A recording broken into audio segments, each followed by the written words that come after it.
My finger hovered over the send button. One click. That's all it would take. One click, and my parents would lose everything. Their home, their reputation, possibly their freedom. The documents were spread across my lap in the dim light of my motel room. Photos of illegal electrical work, evidence of falsified inspection reports, years of code violations, all signed by my father, all provable, all devastating. Behind me, Ethan whimpered in his sleep. Another nightmare. The third one this week. My 7-year-old son, crying out for a grandmother who'd pushed him away, begging for people who'd watched him sob and felt nothing. My phone buzzed. A text from my sister Sophia. Mom and Dad could end up on the streets because of you. Is that what you want? To destroy your own family? What kind of monster are you? Monster. The word echoed in my head. Was that what I was becoming, or was I finally standing up for myself and my child? The cursor blinked on the screen. Send. Don't send. Send. Don't send. My hand was shaking now. This wasn't just about revenge. This was about justice, about consequences, about protecting my son from people who'd already hurt him in ways that would take years to heal. But it was also about crossing a line I could never uncross. Once I hit send, there was no going back. No forgiveness. No reconciliation. Just war. Another text. This time from my mother, Eleanor. Please, Leah. We can talk about this. Come home. We can fix this. Don't do something you'll regret. Home. As if I had a home with them. As if they hadn't made me and Ethan homeless 3 weeks ago. As if they hadn't extorted money from me. As if they hadn't laughed while my son begged. Ethan cried out again in his sleep. Please don't leave us. Grandma. Please. My finger moved toward the button. But before I tell you whether I pressed it, before I tell you how a daughter ends up with the power to destroy her own parents, before I tell you about the choice that would change everything, you need to understand how we got here. If you're hooked and want to know what happens, hit that like button and subscribe. Drop a comment telling me what you would do in this situation. Would you press send? Your support means everything to me. Now let me take you back to where this nightmare really started. Because the truth is, this didn't begin 3 weeks ago when they threw us out. It didn't begin with Sophia's honeymoon or the money they demanded. It began years ago, with patterns of cruelty so normalized I didn't even recognize them as abuse. It began with a family that looked perfect on the outside but was rotting from within. And it began with me finally learning that blood doesn't give anyone the right to bleed you dry. 6 months earlier, I was barely surviving. I don't mean that in the dramatic, exaggerated way people throw around on social media. I mean I was literally working 2 jobs, sleeping 4 hours a night, and rationing food, so my 7-year-old son Ethan could eat proper meals. Our apartment, if you could even call it that, it was a 1-bedroom dump in the worst part of town. The heat barely worked. There was black mold creeping up the bathroom walls. And I'm pretty sure our downstairs neighbor was running some kind of illegal operation based on the traffic at all hours. But it was ours. Or at least, I thought it was. The relationship with my parents had always been complicated, but it hadn't always been this bad. When I was younger, maybe 10 or 11, I remember thinking my family was normal. Dad worked construction. Mom stayed home with us kids. Sophia was born when I was 5. And from the beginning, she was the special one. The baby. The princess.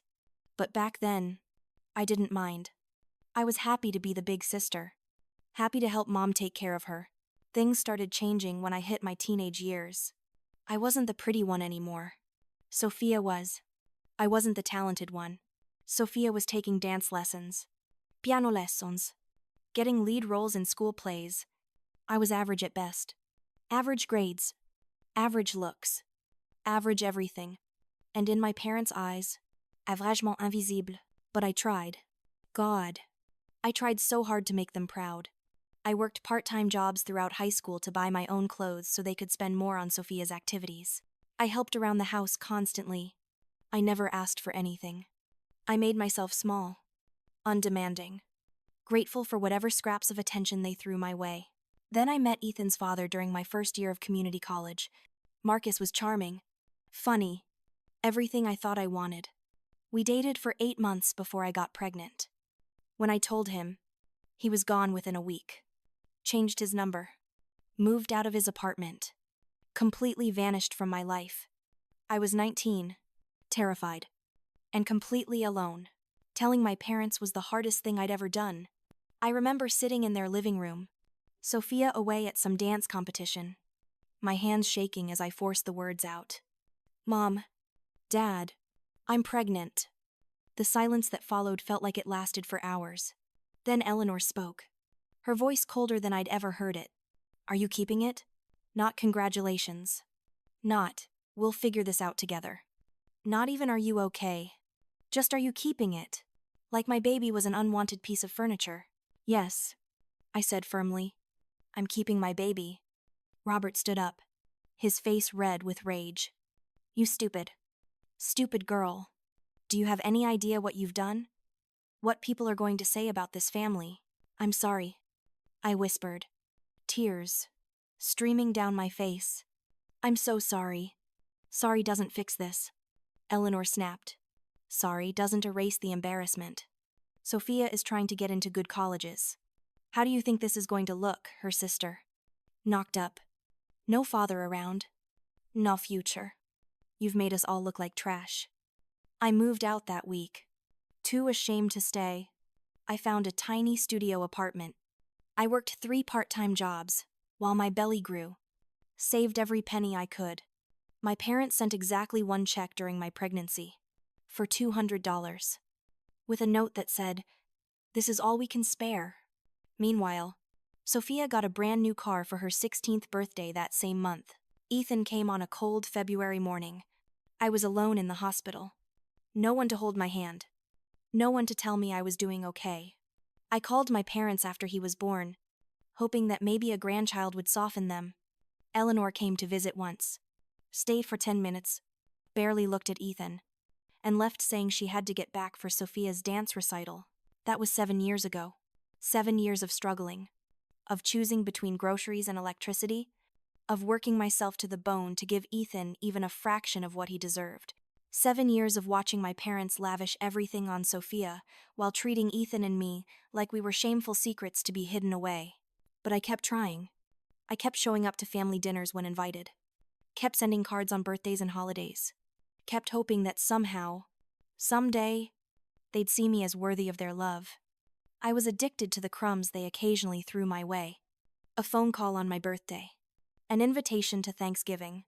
Though I was always asked to bring the most expensive dish, a brief conversation where Eleanor would ask how I was doing before immediately changing the subject to Sophia's latest accomplishment.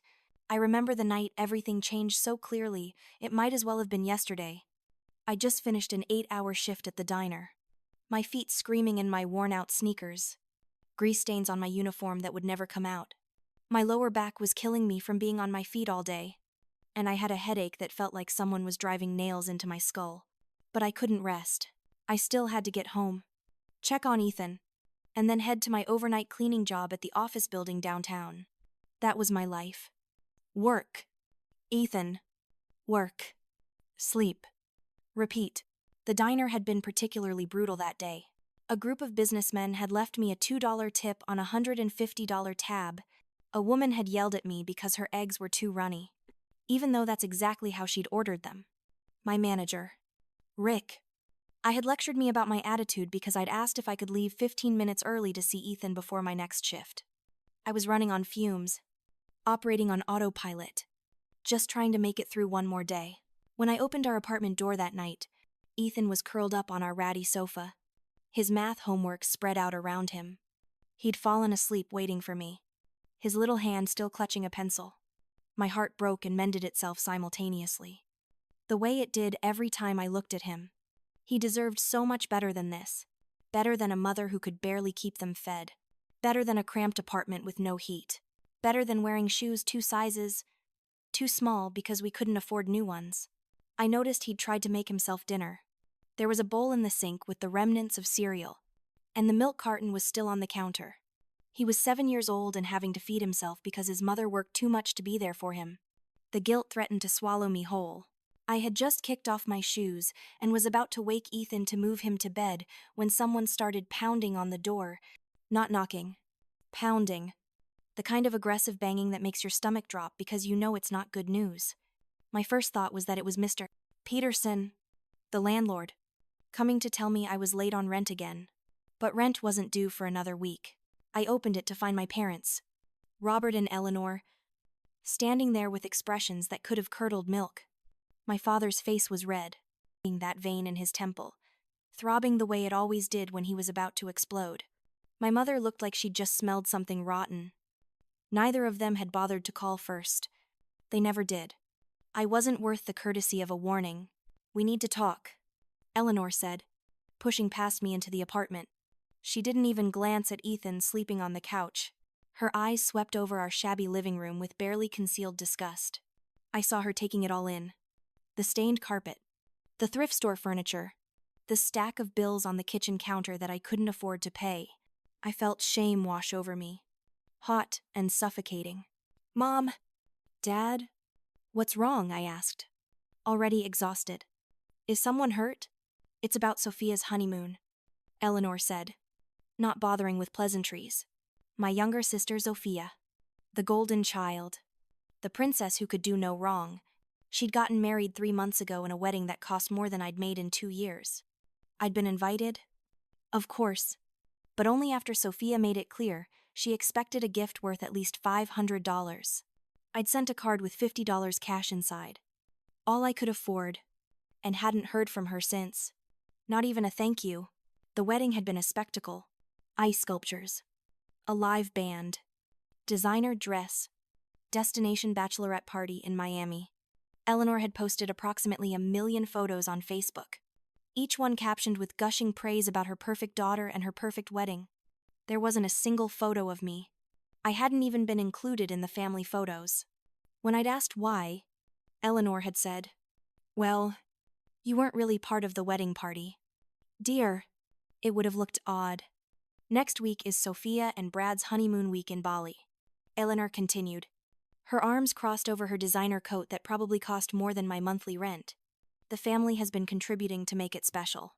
You're the only one who hasn't paid your share." I actually laughed. It wasn't a happy sound. It was the kind of laugh that comes from somewhere deep and bitter and tired. "My share, Mom. I work 2 jobs and can barely afford to feed Ethan." "You want me to pay for Sophia's vacation?" "It's not a vacation. It's a honeymoon," Eleanor snapped, as if that distinction mattered. "And yes, as part of this family, you have responsibilities. Everyone else has contributed. Your brother gave $2,000. I'd forgotten about my brother James. He was the middle child, safely married with 2 kids, living in a nice house in the suburbs with his wife who didn't have to work. He distanced himself from me after Ethan was born, as if my single motherhood was contagious. Your aunt and uncle gave $1,500, Eleanor continued. Even your grandmother on your father's side sent money. And you know how tight she is. Brad's parents are already paying for the resort and flights, but Sophia wants to do some special excursions, swimming with dolphins, a private yacht tour, spa treatments. These things cost money. Leah, $2,000. I made that in a month, working 70 hours a week, breaking my back. And they wanted me to just hand it over so Sophia could swim with dolphins in Bali. "How much are you expecting from me?" I asked, already knowing I couldn't afford whatever number came out of her mouth. "Well, everyone else has given between $1,000 and $2,000, so we thought you could contribute at least $800. That seems fair, considering your situation." $800. I had exactly $214 in my checking account. My electricity bill was due in 3 days. Ethan needed new shoes. I was already behind on groceries. $800 might as well have been $8 million. "I can't," I said simply, pointing at Ethan. "Look at him. Mom, look at how we're living. I can't even afford to buy him new shoes. And you want me to fund a luxury honeymoon, so you're choosing to be selfish," Robert said, speaking for the first time. His voice was low and dangerous. "You're choosing your pride over your sister's happiness." "It's not about pride," I said, my voice rising despite my best efforts to stay calm. "It's about survival, Dad. I don't have $800. I don't have $80 to spare. I'm barely making rent and groceries. How can you ask me to do this?" Because that's what family does, Eleanor said coldly. Family sacrifices for each other. Family shows up. But you've never understood that. Have you? You've always been about yourself. Getting pregnant. Embarrassing us. Forcing us to deal with the shame of having an unwed mother in the family. There it was. The real issue. Not that I was struggling. Not that I was working myself to death. But that I'd embarrassed them. That I'd tarnished the family image. I was 19. I said quietly, I made a mistake. But Ethan isn't a mistake. He's your grandson. Don't you dare try to guilt us with that. Robert growled. We didn't tell you to get knocked up by some loser who abandoned you. You did that all on your own. And now you have to live with the consequences. But your consequences shouldn't affect Sophia. She's done everything right. She got married properly. To a man with a good family. A good job. She deserves to have a perfect honeymoon. And you're trying to ruin it. The words hit like physical blows. Living off pity. Handouts. As if I wasn't destroying my body working 2 jobs. As if I wasn't doing everything I could to provide for my son. As if I hadn't spent the last 7 years sacrificing everything so they could continue to spoil Sophia rotten. We've helped you, Eleanor added. We co-signed your lease on this place so you wouldn't be homeless. The least you could do is show some gratitude. That was news to me. You co-signed. I never asked you to do that. Mr. Peterson called us last year when you were late on rent, Robert said. He was going to evict you. We talked him into giving you another chance and co-signed to make him feel more secure. You're welcome. By the way, I had been late on rent last year. 3 weeks late because the diner had cut my hours and I was scrambling to make up the difference. I'd eventually paid. Every penny. But I'd never known my parents had intervened. And now they were using it as leverage. I appreciate that, I said carefully. But I still can't afford $800. I'm sorry. But I just can't. Can't or won't, Eleanor's voice was sharp. Does it matter? The end result is the same. Eleanor's face twisted with anger. This is what happens when you have a child out of wedlock. Leah, no responsibility. No respect for family. You've been an embarrassment ever since you got pregnant. The least you could do is try to make up for the shame you've brought on us. My hands were shaking now. Not from fear, but from rage. 7 years. 7 years of hearing about how I'd ruined everything by getting pregnant. 7 years of being treated like the black sheep, while Sophia got everything handed to her on a silver platter.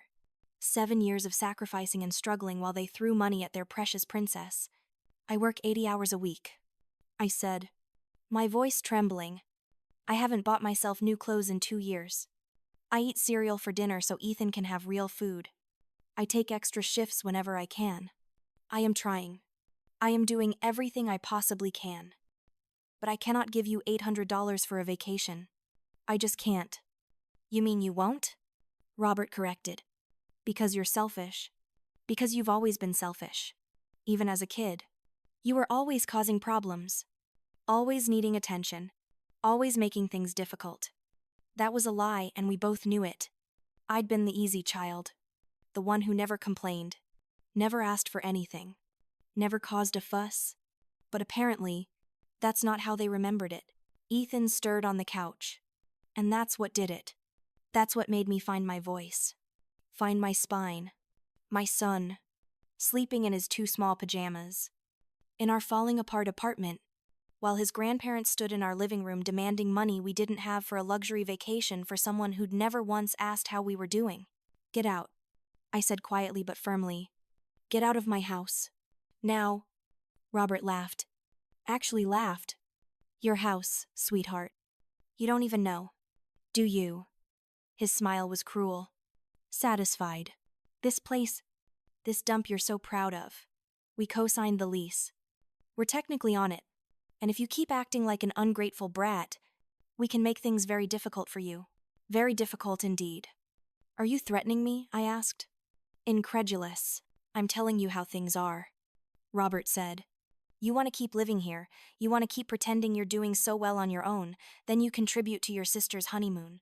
Otherwise, we'll talk to Mr. Peterson about removing our co-signature. Let's see how long you last then. You're going to make us homeless if I don't pay for Sophia's vacation. I couldn't believe what I was hearing. Couldn't process that these were actually my parents. Actually saying these things. We're not making you do anything, Eleanor said primly. We're simply explaining the consequences of your choices. You can choose to be part of this family and support your sister. Or you can choose to be on your own. It's up to you. That's not a choice. I said.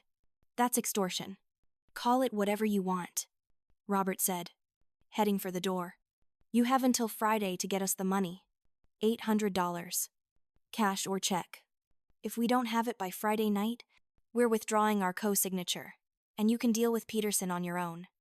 You're going to regret this, Eleanor added, her voice cold. You're going to regret choosing your pride over family? When the eviction notice shows up on your door, remember that you did this to yourself. They left, slamming the door hard enough that Ethan woke up, confused and scared. I held him close, promising him everything was okay, even though I knew it wasn't, even though I knew the nightmare was just beginning. Mommy, Ethan asked sleepily. Why were Grandma and Grandpa yelling? They weren't yelling. Baby. I lied. They were just talking. Go back to sleep. But he didn't. He looked at me with those big, knowing eyes that saw too much for a 7-year-old. They were mad at you. Why are they always mad at you? I didn't have an answer for that. How do you explain to a child that some people only love you conditionally? That some families are toxic, even when they're supposed to be your safe place? Sometimes grown-ups disagree. I said finally. It's okay. Everything's going to be okay. Another lie. But what else could I say? The next day, I tried to figure out a solution. I called my boss at the diner, begged for more shifts. He said he didn't have any. I called the cleaning company. Same answer. I looked into payday loans. But the interest rates were so predatory, I'd be paying them off for years. I considered selling everything I owned. But what did I have worth selling? A beaten-up laptop, our ancient TV. Nothing would get me anywhere close to $800. I even, in a moment of desperation, tried calling James. My brother. Surely he'd understand. Surely he'd see how insane this was. Look, Leah, he said when I explained the situation. I get that you're in a tough spot. But Sophia's our sister. Mom and Dad are right that we should all chip in. I gave $2,000. It's not that much when you think about it. Not that much, I repeated. James, you make 6 figures. I make minimum wage. How can you compare? Maybe if you'd finished college instead of getting pregnant, you'd be making more, he said. And I heard his wife say something in the background. Listen, I gotta go. The kids need dinner. Just try to scrape together what you can. Okay, for the family. He hung up before I could respond. Friday came. I had $312. I'd picked up an extra shift. Skipped lunch all week. Returned some groceries I'd bought for next week. $312. And I needed $800. At 7 p.m., there was a knock on the door. I knew who it would be before I opened it. My parents stood there, expectant. Well, Eleanor asked, do you have it? I handed her the envelope with the cash. It's $300. It's all I have.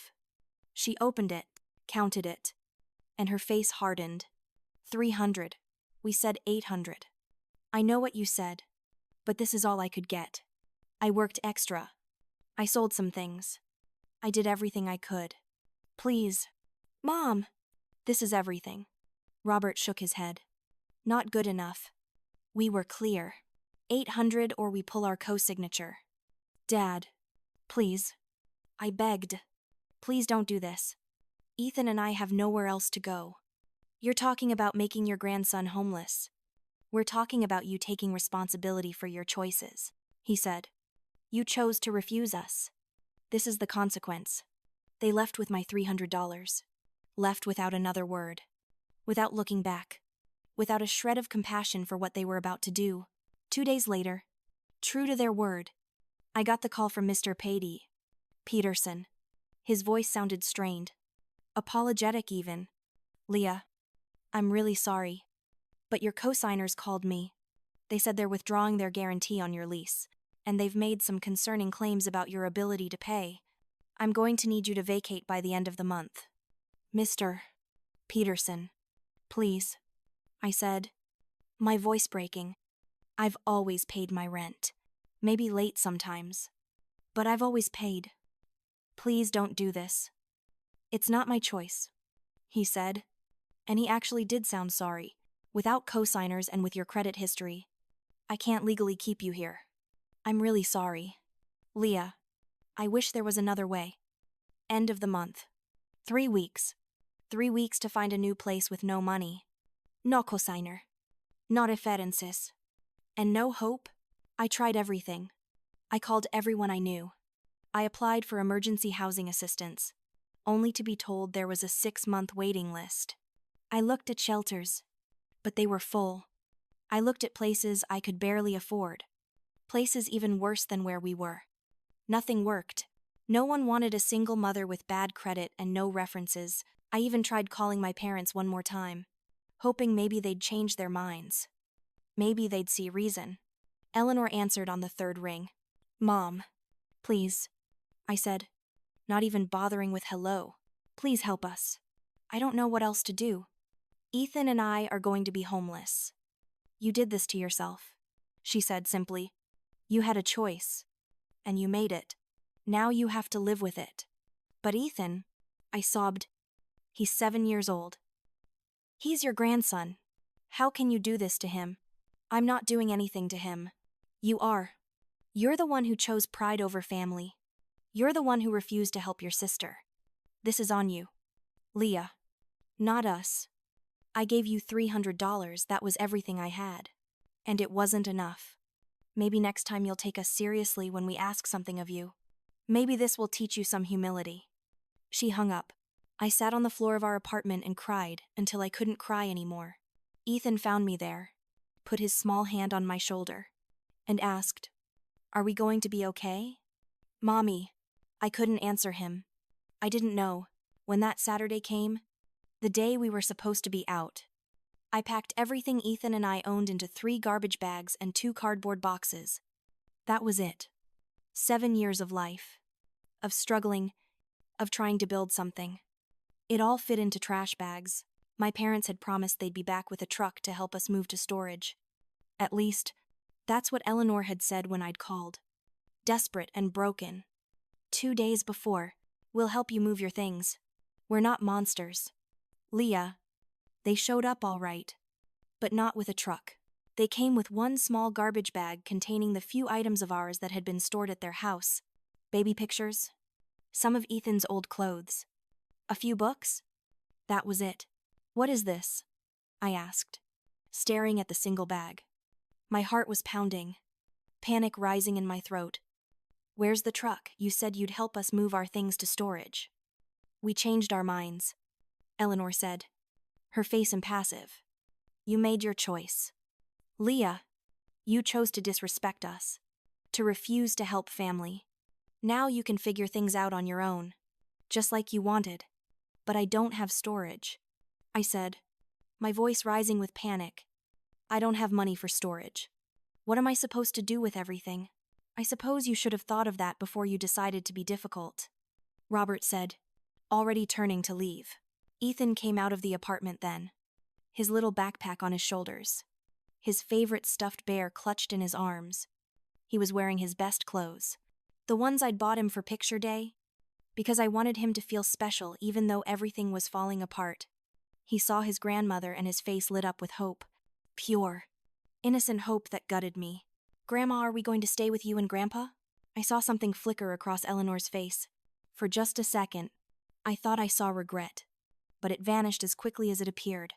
No, sweetie, she said, not even bothering to crouch down to his level. You're not. But Grandma, Ethan's voice cracked, tears starting to form. His little hands clutched his bear tighter. Where are we going to sleep? Mommy said. We have to leave. Are we going to a hotel?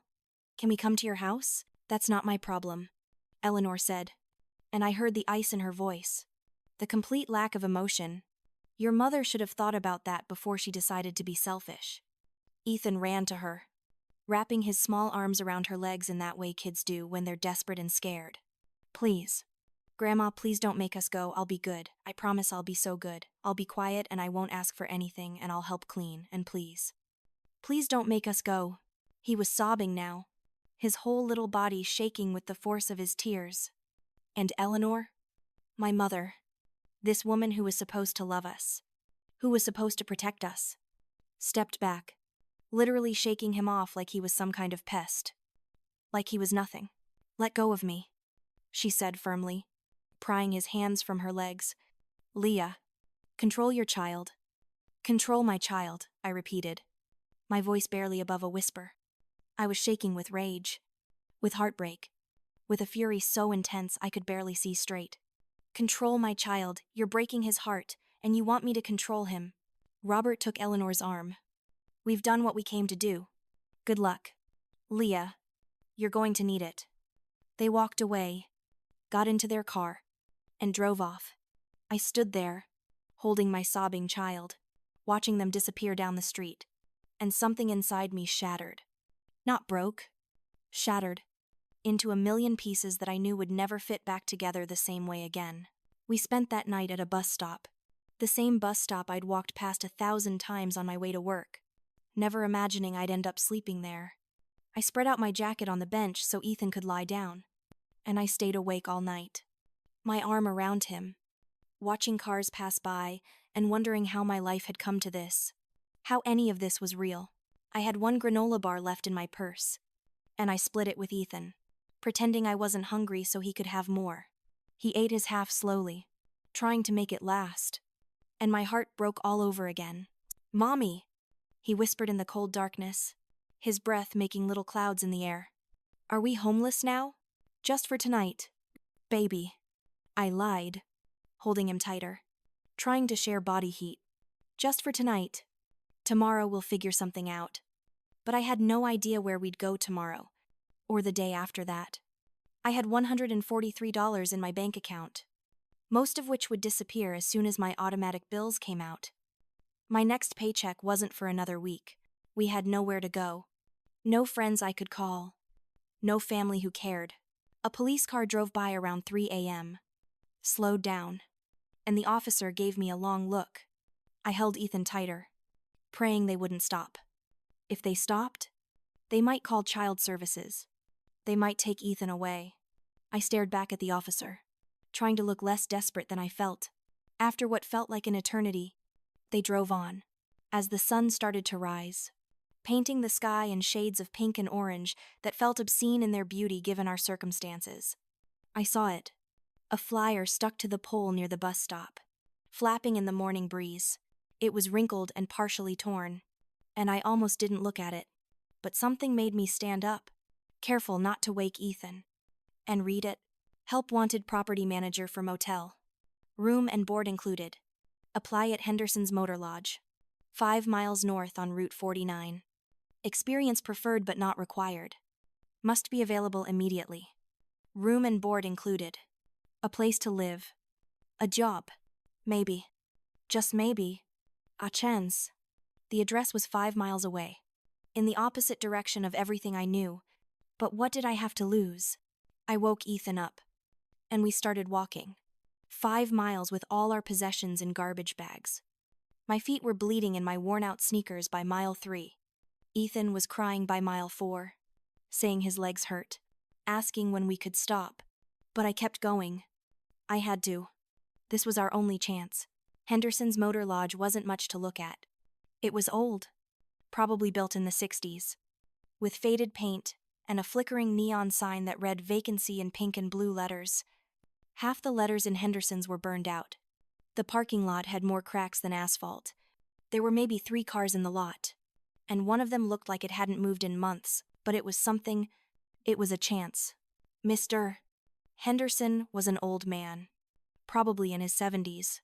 With kind eyes and hands gnarled with arthritis, he was sitting behind the front desk, reading a newspaper. When we walked in, he looked up, took in my appearance, took in Ethan's tear-stained face and our garbage bags, and I saw understanding flash across his face. He'd seen this before. He knew exactly what situation we were in. "You're here about the job?" he asked gently, his voice rough but not unkind. "Yes, sir. I said, trying to keep my voice steady, trying to sound like someone you'd want to hire, and not like someone who'd just spent the night at a bus stop. I'm a hard worker. I've done cleaning, maintenance, customer service. I can do whatever you need. And I can start immediately, right now, if you need me to. He was quiet for a moment, studying me with those kind, knowing eyes. What's your name? Leah. Leah Morrison. And this is my son, Ethan. How old are you? Son, Mr. Henderson asked Ethan directly. 7. Ethan said quietly, still holding his bear. 7's a good age. Mr. Henderson said. I had a grandson who was 7 once. Good kid. Liked to help out around the place. There was a sadness in his voice that told me his grandson wasn't around anymore. But I didn't ask. Mr. Henderson, I said, I need to be honest with you. We don't have anywhere else to go. We spent last night at a bus stop. I'll work harder than anyone you've ever hired. I'll do anything you need. I just need a chance. Please. Most people would have seen that as a red flag. Desperate people make poor employees. Or so the thinking goes. But Mr. Henderson just nodded slowly. The pay isn't great, he said finally. $10 an hour. 40 hours a week. But you and the boy can have room 6. It's got 2 beds. A kitchenette. A bathroom. It's not fancy. But it's clean. Well, it will be once you clean it. He smiled at his own joke. When can you start? Right now, I said. And I meant it. Absolutely right now. He handed me a key. Room 6 is around back. Get yourselves settled. Get some rest. You look like you need it. Tomorrow morning, 8 a.m. I'll show you the ropes. I almost cried. Almost fell to my knees right there in that dingy motel office. Instead, I just said, thank you. Thank you so much. You have no idea what this means. I think I do, he said quietly. Now go on. Get that boy some rest. Room 6 was small, but, as promised, clean. 2 double beds with slightly worn bedspreads, a tiny kitchenette with a mini fridge, microwave, and hot plate. A bathroom that had seen better days but was functional. And most importantly, a door that locked. A door that was ours. At least for now.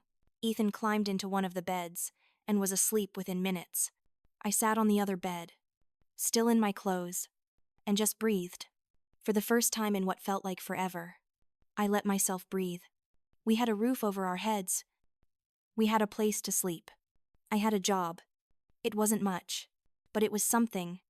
It was more than we'd had this morning. I pulled out my phone and looked at the message thread with my mother. The last message was from her. You did this to yourself. I started typing a response. Deleted it. Started again. Deleted it. What was there to say? That she'd broken my heart, that she'd traumatized her grandson, that she was the worst person I'd ever known. What was the point? Instead, I blocked her number. Blocked my father's. Blocked Sophia's. Blocked James's. I blocked them all. And for the first time in my life, I felt a weight lift off my shoulders. The first few weeks at the motel were brutal. Mr. Henderson hadn't been kidding when he said the place needed work. Rooms that hadn't been properly cleaned in years, toilets that leaked, faucets that dripped constantly, walls that needed painting, carpets that needed replacing but which I had to make do with steam cleaning because we didn't have the budget for new ones. I worked from dawn until late at night, but at least Ethan had a safe place to sleep. At least we had a roof over our heads. At least we were together. And slowly, the motel started to look better. Room by room, I cleaned, repaired, improved. Mr. Henderson was patient with me, showing me how things worked, trusting me to handle more and more responsibilities. He taught me about the business side of things, how to manage bookings, how to handle difficult customers, how to do basic accounting. He was lonely, I realized. His wife had died 5 years ago, and his only child, a daughter, lived in Florida and rarely visited. This motel was his whole life, and his arthritis was making it harder and harder to keep up with everything. You're a natural at this, he told me one afternoon as I finished repainting the office. Got a good head for business. You ever think about doing this full-time, running your own place? I laughed. Mr. Henderson. A month ago, I was sleeping at a bus stop. Running my own place isn't exactly on my radar. Well, it should be, he said seriously. You've got what it takes. Trust me. I've been in this business for 40 years. I know talent when I see it. His words meant more to me than he probably knew. When was the last time anyone had told me I was good at something? When was the last time anyone had seen my potential instead of just my mistakes? One evening about a month in, Mr. Henderson asked me to organize the storage room where he kept old files and paperwork. Place is a mess, he said apologetically. Been meaning to sort through it for years, but never got around to it. If you could make some sense of it, I'd appreciate it. No rush. Do it when you have time. The storage room was exactly as he'd described. A complete disaster. Boxes stacked haphazardly. Files from decades ago mixed with more recent records. Papers scattered everywhere. It would take days to sort through properly. I started one evening after Ethan had gone to sleep, figuring I'd chip away at it bit by bit. Most of it was old receipts, tax records, maintenance logs, boring but necessary business documents. I created a system, sorted things by year, made neat piles. That's when I found it. A box labeled foreclosures and code violations in Mr. Henderson's shaky handwriting. I almost didn't look inside. It wasn't really my business. These were legal documents, probably sensitive, but something made me open it. Maybe curiosity, maybe fate, maybe just dumb luck. Inside were files on various properties that the company that owned the motel also managed. I didn't even know the company owned other properties. Apparently, they did. Small residential rentals. Mostly. Properties that had been flagged for code violations. Properties where tenants weren't maintaining basic safety standards. I flipped through them idly. Not really paying attention. Just trying to understand the filing system, so I could organize them properly. To note names, addresses, lists of violations, inspection reports, correspondence with the city, and there, in the middle of the stack, was a file with a familiar address. 342 Maple Street. My parents' house. My hands started shaking. This had to be a mistake. Had to be a coincidence. But no, there was Robert Morrison's name. Eleanor Morrison. My parents were tenants in a house owned by the same company that owned this motel. A house I'd visited dozens of times over the years. A house I'd always assumed they owned. They didn't own it. They rented it. Just like everyone else. The file was thick. Much thicker than the others. I pulled out the contents with shaking hands and spread them on the floor. Photos of the property showing cracked foundation. Illegal electrical work that looked like it had been done by someone with no idea what they were doing. Extension cords running everywhere because there weren't enough outlets. Black mold in the basement. Visible and extensive. The roof was sagging in one corner. The porch had rotted boards. None of this had been fixed. Inspection reports that had been failed multiple times over multiple years. Required repairs that had never been completed. Notices from the city that had been ignored. And falsified maintenance records. My father's signature on forms claiming repairs had been completed when the photos clearly showed they hadn't been. Documents stating that the electrical had been brought up to code, that the mold had been remediated, that the foundation had been assessed by a professional. All lies. All in my father's handwriting. The most recent document was dated just 2 weeks ago. A notice from the City Housing Authority that a comprehensive inspection was scheduled for 6 weeks out. They'd received an anonymous complaint about the property. If the violations weren't corrected by then, if the falsified records came to light, the tenants would face immediate eviction. The property would be condemned until the issues were fixed. Everyone living there would have to leave. I sat on the floor of that storage room for an hour. Maybe longer. Just holding those documents. My mind racing. This was real. This was legitimate. My parents had been lying to inspectors, falsifying documents, living in a house that was quite literally falling apart around them while ignoring all the problems. And one email to the City Housing Authority with these photos and documents, one phone call to report what I'd found. And they'd be served with an eviction notice within days. They'd have exactly as much warning as they'd given me. Maybe less.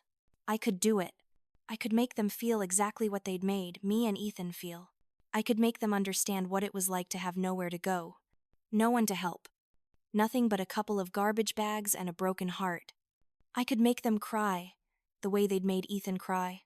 I could make them beg the way I'd begged. I could watch them suffer the way they'd watched us suffer. But I didn't do it. Not then. The thought of it made me feel sick. What would that make me? What kind of person would I be if I did that? Wasn't I supposed to be better than them? Wasn't that the whole point? I put the documents back in the box, put the box back on the shelf, and went back to my room. I lay awake most of the night, staring at the ceiling, thinking about those documents, thinking about my parents, thinking about everything they'd done to us. The next morning, I called my old boss at the diner. Hey, Rick. It's Leah. I know I quit kind of suddenly, but I was wondering if maybe I could come back for a few shifts, just on the weekends. I could use the extra money. Sorry, Leah, he said. Already filled your position. Nothing I can do. I tried the cleaning company next. Same answer. I tried 3 other places. Same answer everywhere. I couldn't get a second job. Mr. Henderson's paycheck was all I had. And while it was enough to survive, it wasn't enough to save. It wasn't enough to build a real future. I thought about those documents constantly. They haunted me. I'd be cleaning a room and suddenly remember them. I'd be doing paperwork and think about them. I'd be tucking Ethan in at night and wonder if I was being weak by not using them. 2 weeks went by. Then 3. I told myself I was better than revenge. I told myself to just focus on building my new life and forget about them. I told myself that karma would catch up with them eventually without my help. That lasted until Sophia showed up. It was a Tuesday afternoon, unseasonably hot for October. I was outside trimming the bushes near the office, sweating in the heat, when I heard the sound of a car pulling up. A nice car. An expensive car. I looked up, and there was Sophia, stepping out of a brand new Mercedes, like she was stepping onto a red carpet. The car still had temporary plates. She saw me, and her face went through a series of emotions. Surprise. Disgust. Satisfaction. She walked toward me slowly. Her designer sunglasses probably worth more than everything I owned. Her clothes clearly expensive. Her hair and makeup perfect. Oh my God, she said, her voice dripping with false sympathy that didn't match the gleam in her eyes. You actually work here, Mom told me, but I didn't believe it. Leah, this is just sad. You've really hit rock bottom. Haven't you? I kept trimming the bushes, trying to ignore her, trying to keep my hands steady on the shears. But Sophia had never been good at taking a hint. She'd also never been good at reading a room or understanding when she wasn't wanted. Mom sent me to check on you, she continued, walking closer, invading my space. She wanted to make sure you were, surviving. Though I have to say, I thought maybe you'd learned some humility by now, but I guess not, since you still haven't apologized for embarrassing us. I finally looked at her. Really looked at her. Her perfect hair, perfect makeup, perfect clothes, everything I'd never been, everything our parents had always wanted me to be. And I felt nothing. No jealousy, no anger, just exhaustion. Did Mom send you? Or did you come to gloat? Don't be dramatic. Sophia scoffed, examining her manicure. You know what your problem is. You've always been jealous. Jealous that I had a real wedding instead of a shotgun disaster that never happened. Jealous that I married well instead of getting knocked up by some loser. Jealous that Brad's parents are generous and wonderful instead of embarrassed by us. Sophia, I said tiredly, why are you really here? I told you. Mom wanted me to check on you. She was worried you might do something stupid. More stupid than usual. I mean, she was right to worry. Look at you. Working at a motel. Living in a motel. Your son growing up in a motel. This is just pathetic. Something in her voice when she mentioned Ethan made me put down the hedge trimmers. Made me turn to face her fully. Don't talk about my son. Oh, I'll talk about whatever I want. Sophia snapped. You made me look bad in front of Brad's family. Do you understand that his parents paid for our honeymoon after you refused to contribute even though everyone else did? They paid for everything because my family, my sister, couldn't spare a few $100s. Do you know how humiliating that was for me? They think we're poor now. They think we're trash. You took my $300. I said, money I didn't have. Money I needed to feed my child. You took it and it still wasn't enough. $300. Sophia repeated mockingly. Wow. Such a generous contribution. Meanwhile, James gave $2,000, Aunt Linda gave $1,500, and even Grandma gave $1,000. And she's on a fixed income. But you gave $300 and acted like you donated a kidney. I'm sorry your in-laws think you're poor, I said flatly. That must be really hard for you. Sophia's eyes narrowed. You're not sorry. You're not sorry about anything. You never are. You just do whatever you want and don't care who you hurt. Well, guess what? Actions have consequences. Mom and Dad did the right thing by kicking you out. Maybe now you'll learn your place. My place, I repeated slowly. Yeah, your place. At the bottom, where you've always belonged, where people like you end up when they make stupid choices. You had so many opportunities. Leah, so many chances to do the right thing, but you threw them all away. And now look at you. I felt something shift inside me. Something hard and cold and final. I picked up the hedge trimmers. Not as a threat. Just to have something to do with my hands. To keep from doing something I'd regret. You're right, I said quietly. I should know my place. But you know what? Sophia, so should you. Tell Mom to check the lease on her house. Tell her to really look at it. The inspection that's coming up. She might want to prepare for that. Sophia looked confused. That perfect face wrinkling with uncertainty. What are you talking about? What inspection? She'll figure it out, I said, turning back to the bushes. Now, if you don't mind, I have work to do. Actual work. You remember what that is? Right. Or has Brad's family just been paying for everything? Her face flushed red. You're crazy. You've always been crazy. Mom was right about you. You're jealous and bitter, and you're never going to be anything. Maybe, I said, but at least I can look my son in the eye. Can Mom and Dad do the same? She left in a huff, tires squealing as she peeled out of the parking lot, kicking up gravel that pinged against the motel's siding. I watched her go and knew with absolute certainty, that she was going straight to Eleanor to report on how her pathetic older sister was living in a motel and making vague threats about inspections. Good. Let her tell them. Let them worry. Let them wonder what I knew. That night, I couldn't sleep again. I kept thinking about Sophia's words. You've always belonged at the bottom. People like you. You're never going to be anything. And I thought about Ethan. About how he'd cried at that bus stop. How he'd begged his grandmother not to leave us. How he'd asked if we were homeless. How he flinched now when doors slammed because it reminded him of that night. How he hoarded food in his backpack at school because he was afraid of being hungry again. My 7-year-old son had been traumatized by his grandparents. By people who were supposed to love him unconditionally. By people who threw him away like he was nothing. Ethan woke up around midnight, having a nightmare. It was becoming a regular occurrence. I held him while he cried, whispering reassurances that everything was okay, that he was safe, that Mommy would always protect him. But was I protecting him or was I being weak? Mommy, he said when he'd calmed down, his voice small and broken, in a way no child's voice should be. Why doesn't Grandma love us? I didn't have an answer for that. What do you tell a 7-year-old about his grandmother's cruelty? How do you explain that some people are incapable of real love, that some people only see others as tools to be used or obstacles to be removed? Sometimes, I said carefully, people show love in different ways. Or sometimes they don't know how to show it at all. Grandma was mean to us, Ethan said simply. With that brutal honesty, only a child can deliver. She made us sleep at the bus stop. She didn't care that I was crying. She pushed me away. His voice broke on that last part, and I felt my heart shatter all over again. I know. Baby. I know. Tommy at school says his grandma makes him cookies and takes him to the park. Ethan continued. Why doesn't our grandma do that? I don't know.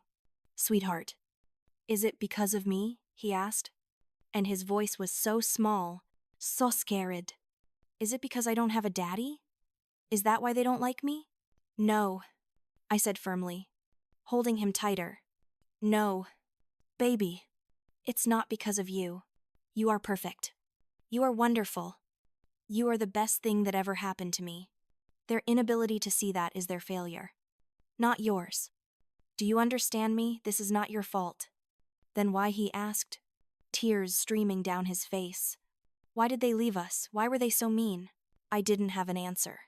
Or rather, I had an answer, but it was too adult. Too complicated.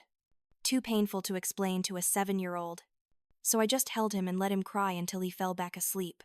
The next morning, I went back to that storage room. I pulled out the file again and I really looked at it this time. Not with the eyes of someone trying to be the bigger person. Not with the eyes of someone trying to take the high road, but with the eyes of a mother who'd just held her traumatized child through another nightmare. The electrical violations alone were serious. Not just against code, but genuinely dangerous. A fire hazard that put everyone in the neighboring houses at risk. The work had been done by Robert himself. I realized, recognizing his particular brand of I don't need a professional handiwork from childhood. Extension cords running everywhere. Wires exposed. Breakers that were clearly overloaded. One spark and the whole place could go up. The mold was a health violation. Black mold. The toxic kind. In the basement where they stored things, but also creeping up into the main floor. You could see it in the photos. Spreading up the walls. That was dangerous. That could cause serious respiratory problems. And they'd been living with it for years. Just ignoring it.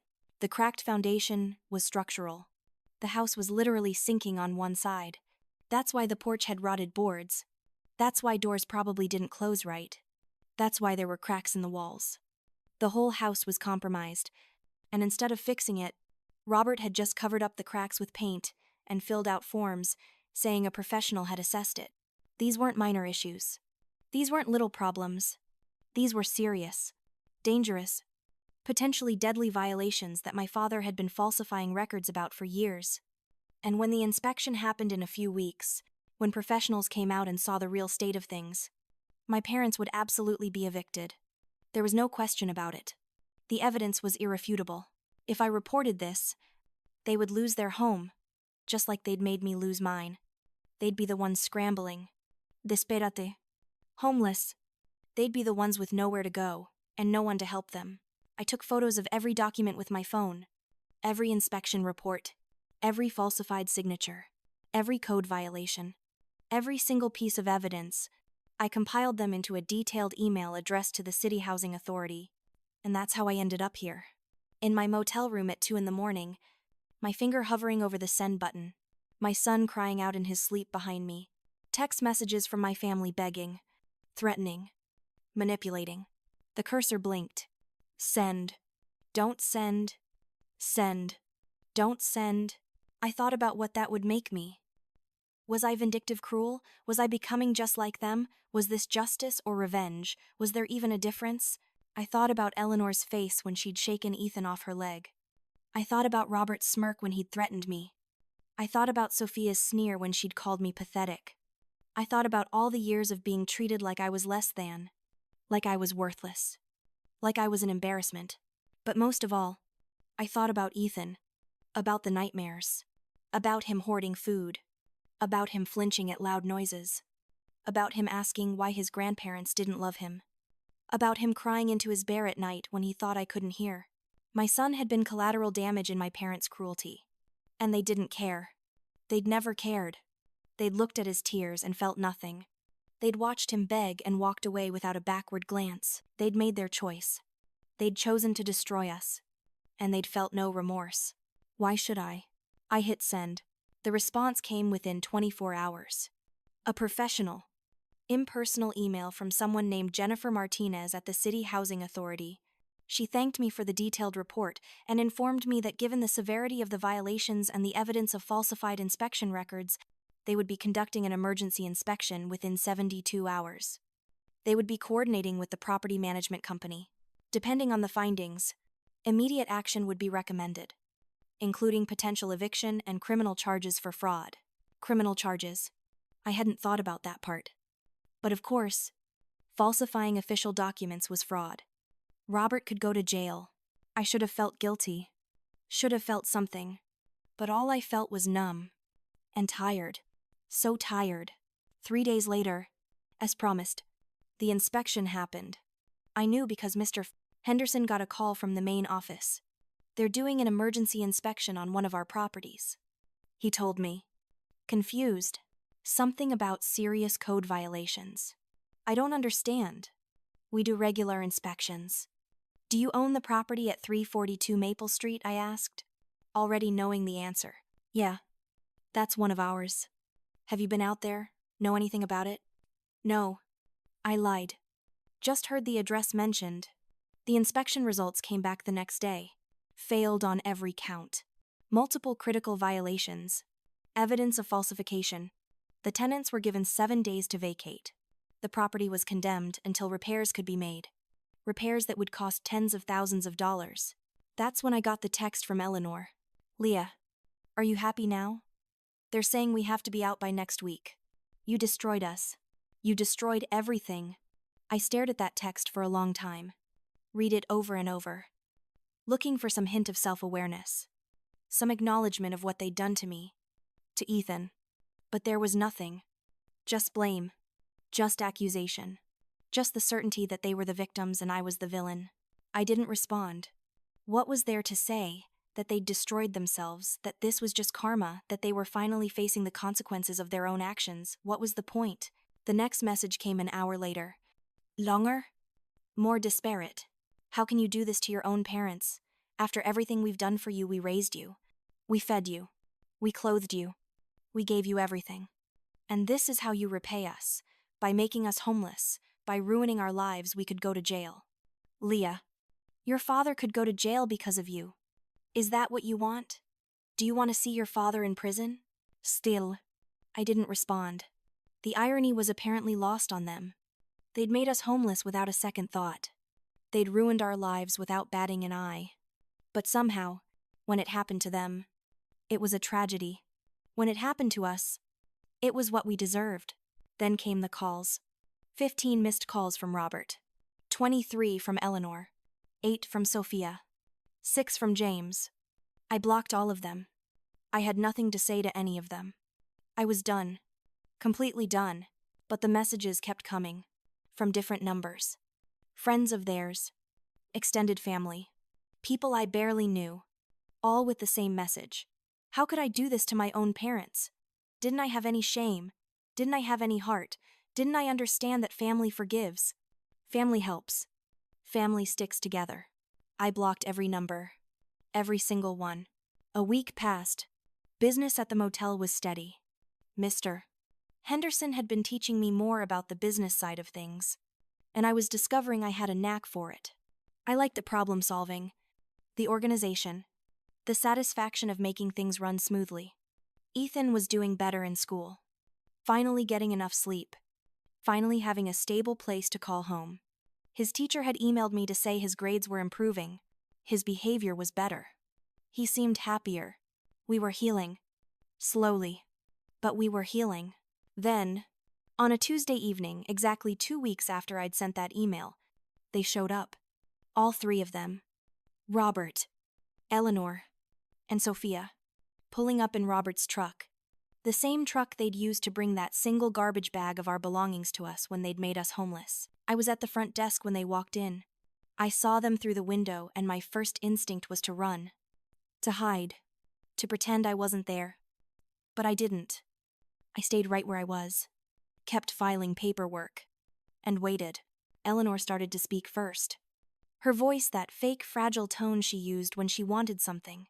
The same tone she'd used when she'd called asking for money for Sophia's honeymoon. Leah. Honey.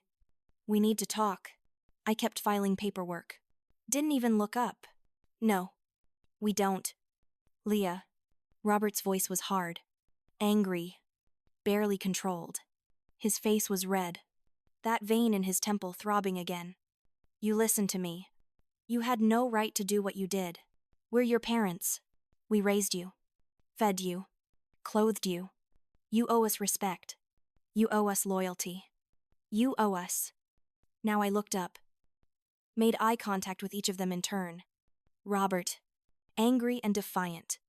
Eleanor, trying to look sympathetic, but with her jaw set in that stubborn way that meant she thought she was right. Sophia, standing slightly behind them, arms crossed, looking uncomfortable but still superior. Respect, I said quietly. You want to talk about respect? Where was the respect when you watched your grandson beg you not to leave us at a bus stop? Where was the respect when you called me an embarrassment for having a child? Where was the respect when you made us homeless so your princess could have a luxury vacation? That's different.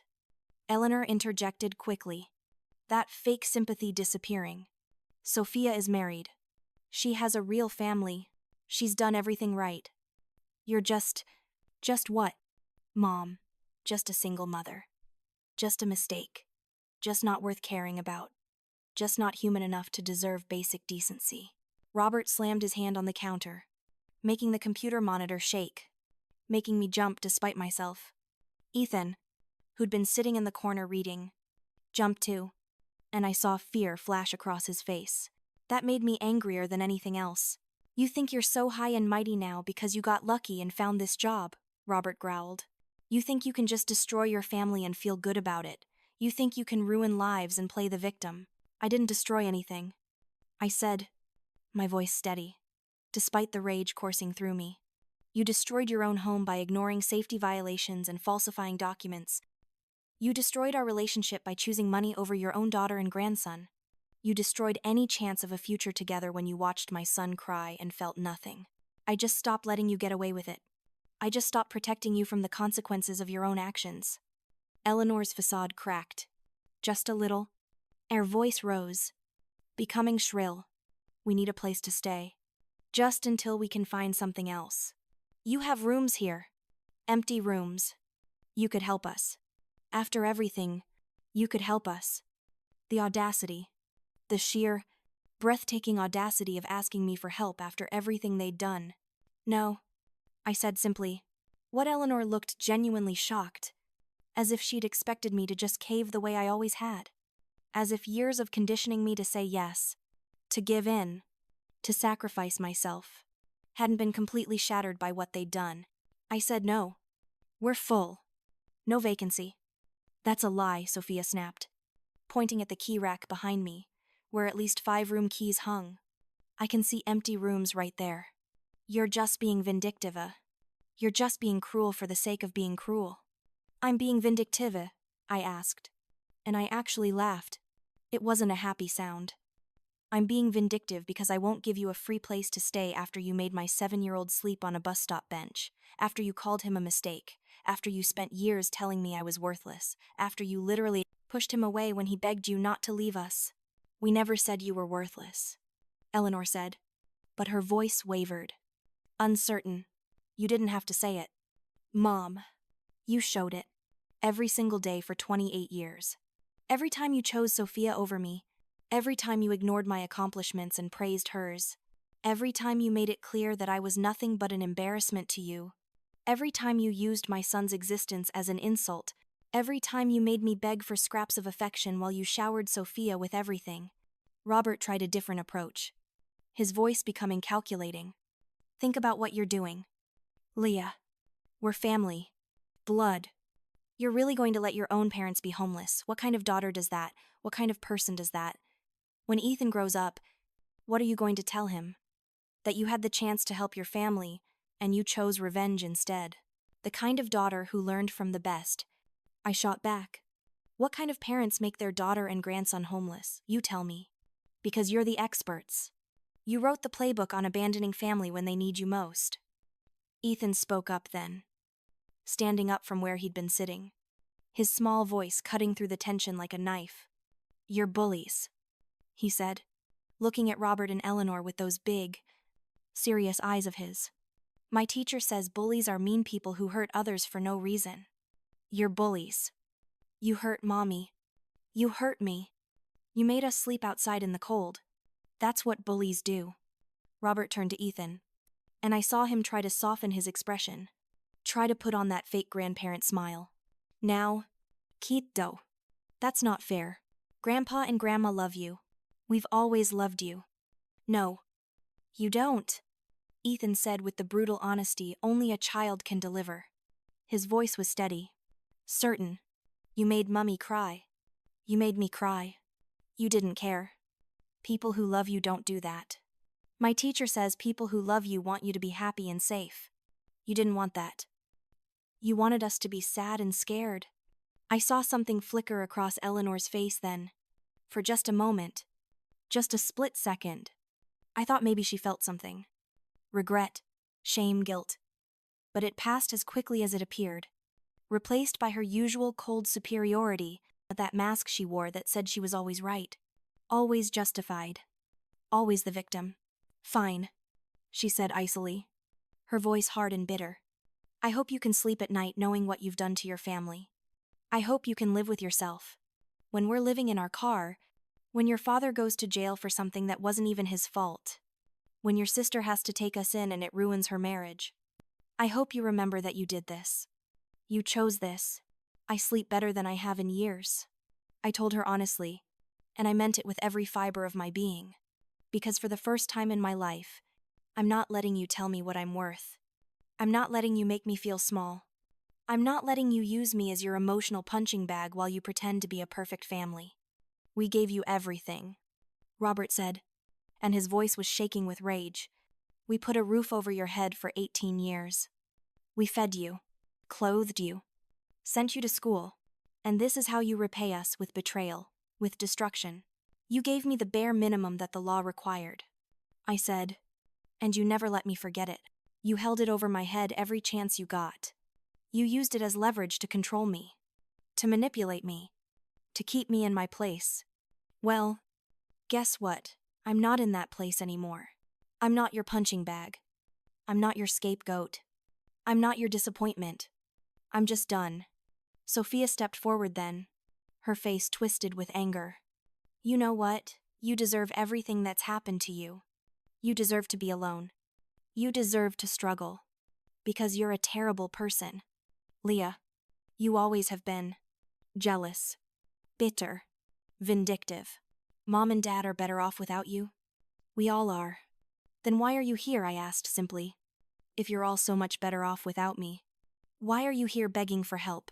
No one had an answer for that. Eleanor tried one more time, her voice becoming desperate, the mask slipping entirely. Leah, please. I'm asking you. Mother to mother. We have nowhere else to go. James can't take us in. His wife won't allow it. Your aunt and uncle are in that tiny apartment. We have no savings. We spent it all on Sophia's wedding and honeymoon. We need help. Just for a few weeks. Just until we can figure something out. You had nowhere else to go either, Ethan said quietly. And everyone turned to look at him. You and Mommy. When Grandma and Grandpa made you leave, you had nowhere to go. But they didn't care. They laughed. I remember. Grandpa was laughing when we drove away. Shut up, kid, Robert snapped. You don't know what you're talking about. Your mother is filling your head with lies. Don't you dare talk to my son that way, I said, my voice deadly quiet. Don't you dare.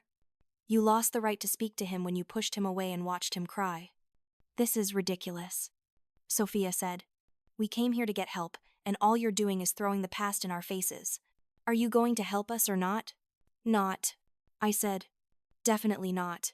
You made your choice. You chose cruelty over compassion. You chose pride over love. You chose money over family. And now you're facing the consequences. Just like you told me I had to face mine. Eleanor's face crumpled then.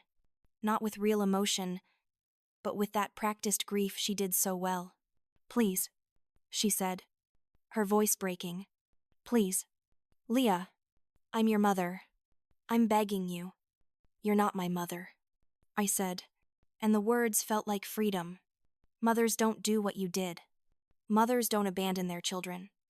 Mothers don't traumatize their grandchildren. Mothers don't use love as a weapon. You're just a woman who gave birth to me. That's all you've ever been. Robert's face turned purple with rage. He leaned across the counter, his voice low and threatening. You're going to regret this. When we're gone, when we're not around anymore, you're going to wish you'd made different choices. You're going to wish you'd been a better daughter. No, I said calmly. I won't. Because I'm finally free. Free from your manipulation. Free from your cruelty. Free from the cycle of abuse you've been perpetuating for decades. I'm free. And my son is safe.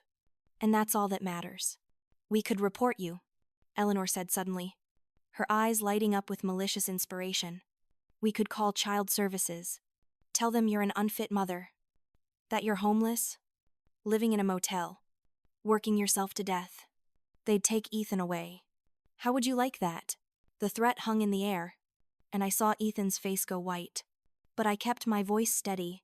Go ahead, I said. Call them. I have a stable job with a reliable income. I have safe housing provided by my employer. My son is enrolled in school, getting good grades, seeing a doctor regularly.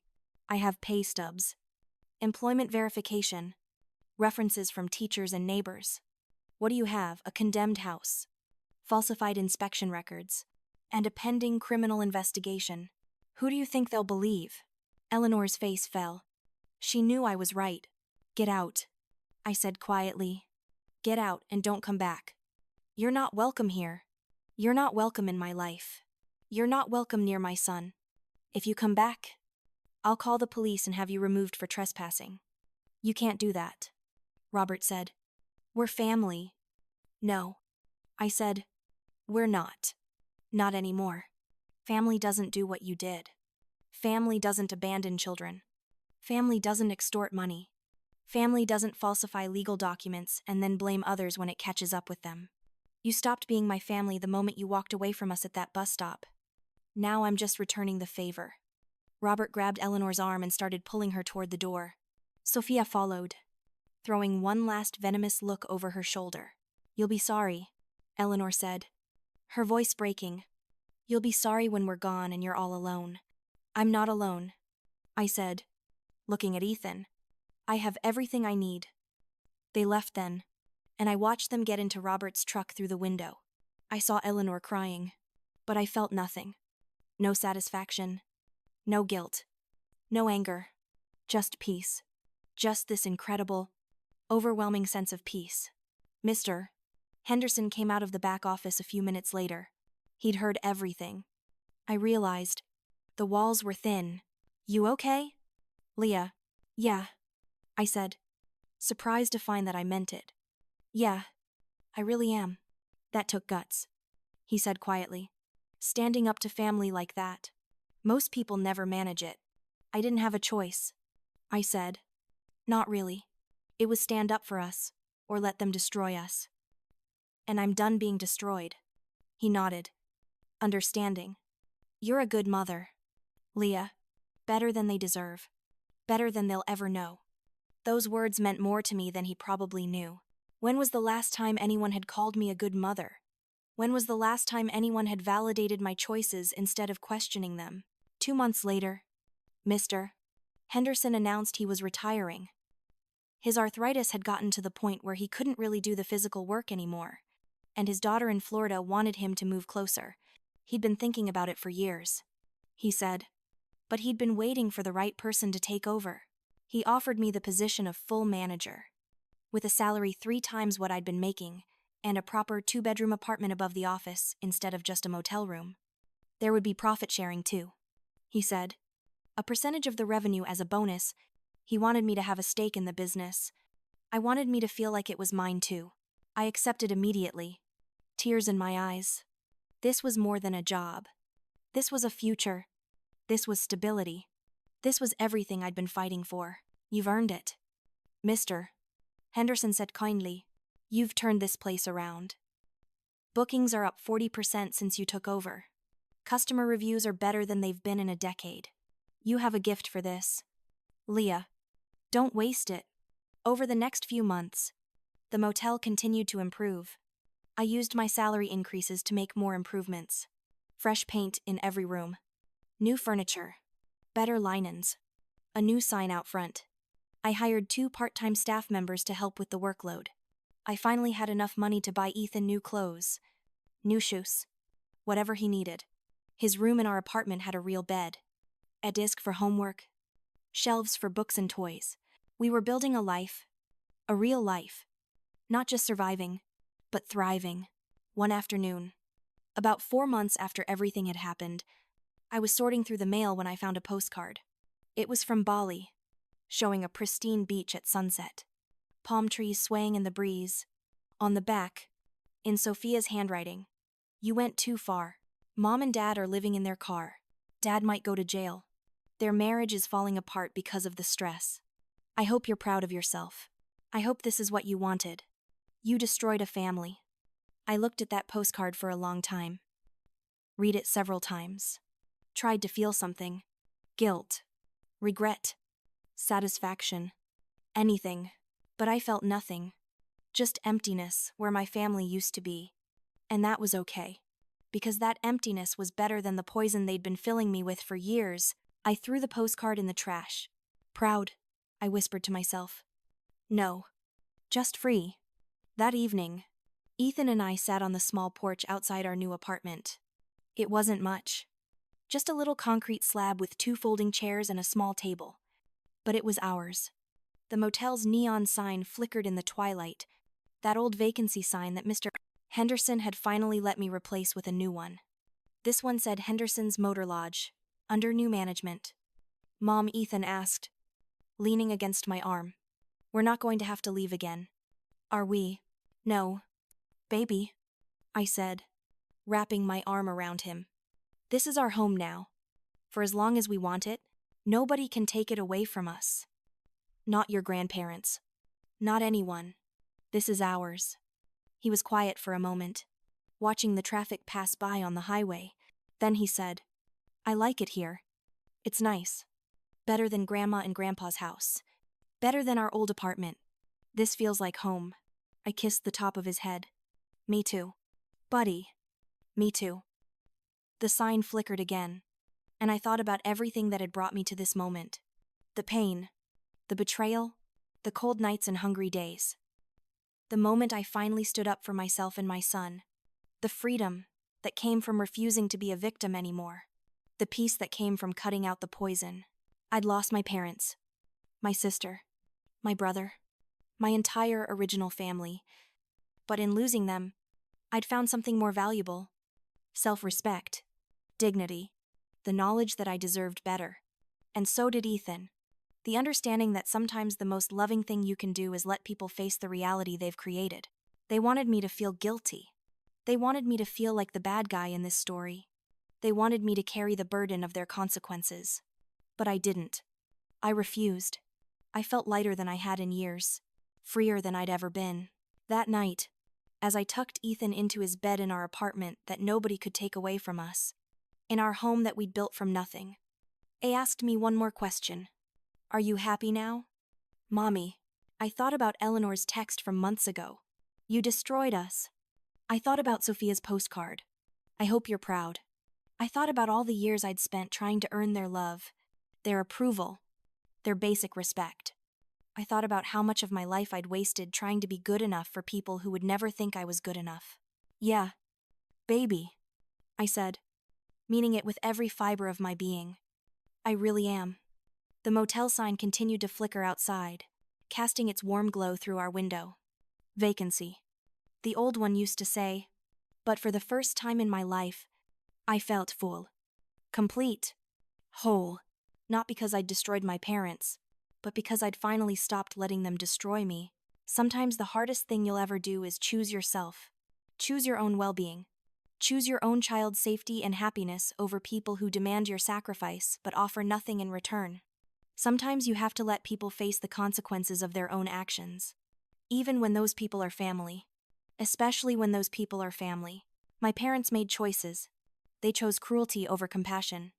They chose money over family. They chose pride over love. And yes, those choices had consequences. But those consequences weren't my fault. They were theirs. They created this situation. They falsified documents. They ignored safety violations. They put their tenants and neighbors at risk. They made their bed. As the saying goes, I just stopped fluffing their pillows. I didn't destroy my family. My family destroyed itself a long time ago. I just stopped trying to hold together something that was already broken. I stopped setting myself on fire to keep people warm who wouldn't offer me a blanket in the cold. I stopped accepting crumbs and calling it love. And in doing so, I finally built something real. Something stable. Something worth protecting. My son has a home. I have a career I'm good at. We have food, warmth, safety. And most importantly, we have each other. We have peace. We have the space to heal from what they did to us. We have the freedom to build our future without their poison seeping in. That's not revenge. That's not cruelty. That's survival. That's self-preservation. That's love. The kind of love my parents never showed me. The kind of love I'm determined to show my son every single day for the rest of his life. The kind of love that protects, that nurtures, that puts the child's needs first. The kind of love that would never, ever push away a crying 7-year-old begging for help. So when people ask me if I regret what I did, if I feel guilty about my parents losing their home, possibly losing everything, my answer is simple and honest. No. Because they didn't feel guilty about making me lose mine. They didn't feel guilty about watching their grandson cry and beg. They didn't feel guilty about years of emotional abuse and manipulation. They didn't feel guilty about falsifying documents and putting people at risk. They didn't feel guilty about any of it. Why should I feel guilty for finally saying enough, for finally drawing a line, for finally protecting myself and my child from people who only knew how to hurt us? I hope my story resonates with anyone out there who's struggling with toxic family dynamics. Have you ever had to make a choice like this? Have you ever had to walk away from family to protect yourself or your children? Have you ever been made to feel guilty for setting boundaries? For saying no? For choosing your own well-being? I'd love to hear your thoughts in the comments below. And if you found value in my story, please hit that like button and subscribe for more real-life experiences and honest conversations. Your support means everything and helps me know I'm not alone in this. Remember, choosing yourself isn't selfish. It's necessary. You can't pour from an empty cup. You can't save others while you're drowning. Sometimes the most loving thing you can do is let people face the reality they've created. Sometimes the kindest thing you can do for yourself is walk away from people who will never value you. Sometimes the strongest thing you can do is stop trying to earn love from people who are incapable of giving it. Take care of yourself. Set boundaries. Know your worth. And never, ever let anyone make you feel guilty for protecting yourself and those who depend on you. You deserve peace. You deserve safety.